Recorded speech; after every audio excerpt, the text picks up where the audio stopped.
శ్రీకృష్ణదేవరాయల వారి కొలువులో తెనాలి రామలింగుడు ఒక గొప్ప మహాకవి. ఎంతటి వారినైనా తన తెలివితో ఓడించగలడు. రాజును సంతోషపరిచి బహుమతులు ఎన్నో పొందేవాడు. అయితే ఓ రోజు ఓ నలుగురు పేరు మూసిన దొంగలు రామలింగుడి ఇంటిని దోచుకోవాలని పథకం వేసి రామలింగడి ఇంటి వెనుక తోటలో అరటి చెట్ల పొదలో నక్కి ఉంటారు. రామలింగడికి భోజనం చేసే వేళయింది. చేతులు కడుక్కోవడానికని పెరటిలోకి పోతాడు. అనుకోకుండా అరటి చెట్ల వైపు చూడగా చీకటిలో దాగిన దొంగల్ని గమనిస్తాడు.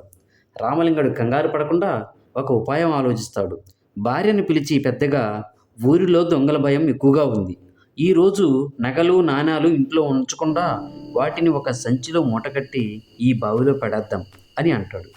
ఆ మాటలు దొంగలు వింటారు. రామలింగడు ఉపాయం ఫలించింది. తర్వాత రామలింగడు భార్య చెవిలో ఏదో చెప్తాడు. ఇంటి లోపలికి పోయి ఒక మూటను తయారు చేశారు. ఆ మూటను తీసుకువచ్చి ఆ దొంగలు చూస్తుండగా బావిలో పడేస్తారన్నమాట. వెతకపోయిన తీగ కాలికి తగిలిందని దొంగలు సంతోషిస్తారు. అందరూ నిద్రపోయేదాకా ఉండి తర్వాత బావిలో దిగుదామని దొంగలు నిర్ణయించుకుంటారు. బాగా చీకటి పడింది. అందరూ నిద్రపోయారు.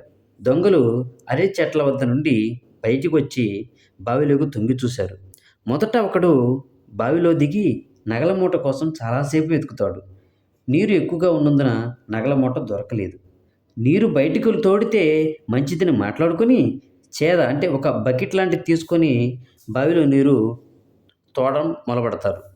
ఇదంతా కిటికీలోంచి చూస్తున్న రామలింగుడు ఒక ఉపాయంతో చప్పుడు చేయకుండా పెరటిలోకి పోయి అరటి చెట్లకు నీరు బాగా పారేలాగా పాదులు చేస్తాడు. వంతుల వారీగా దొంగలు నీరు తోడసాగారు. బావిలో నీరు మాత్రం తిరగడం లేదు, కానీ అరటి చెట్లకు మాత్రం నీరు బాగా పారుతుంది. తెల్లవారుజామున కొడుకు కూసే వేళ వరకు నీరు తోడిపోస్తారు. చివరకు మూట దొరికింది. కష్టపడినందుకు ఫలితం దక్కిందని మురిసిపోతారు. ఎంతో ఆశగా చూస్తూ మూట ముడి విప్పుతారు. అందులో నగలకు బదులు నల్లరాళ్ళు ఉన్నాయి. దొంగలకు నోటమాట రాలేదు. రామలింగుడు వారిని ఎలా మోసం చేశాడో తెలిసింది. సిగ్గుతో తప్పించుకొని పారిపోతారనమాట. రామలింగుడు తన తెలివితో దొంగలను ఎలా బురిడి కొట్టించాడో, వారి చేతనే తన పని ఎలా చేయించుకున్నారో చూశారు కదా. ఇదంతా శ్రీకృష్ణదేవరాయల వారికి తెలిసి ఎంతో సంతోషంతో అతని తెలివితేటలకు బహుమతులతో సత్కరిస్తాడు.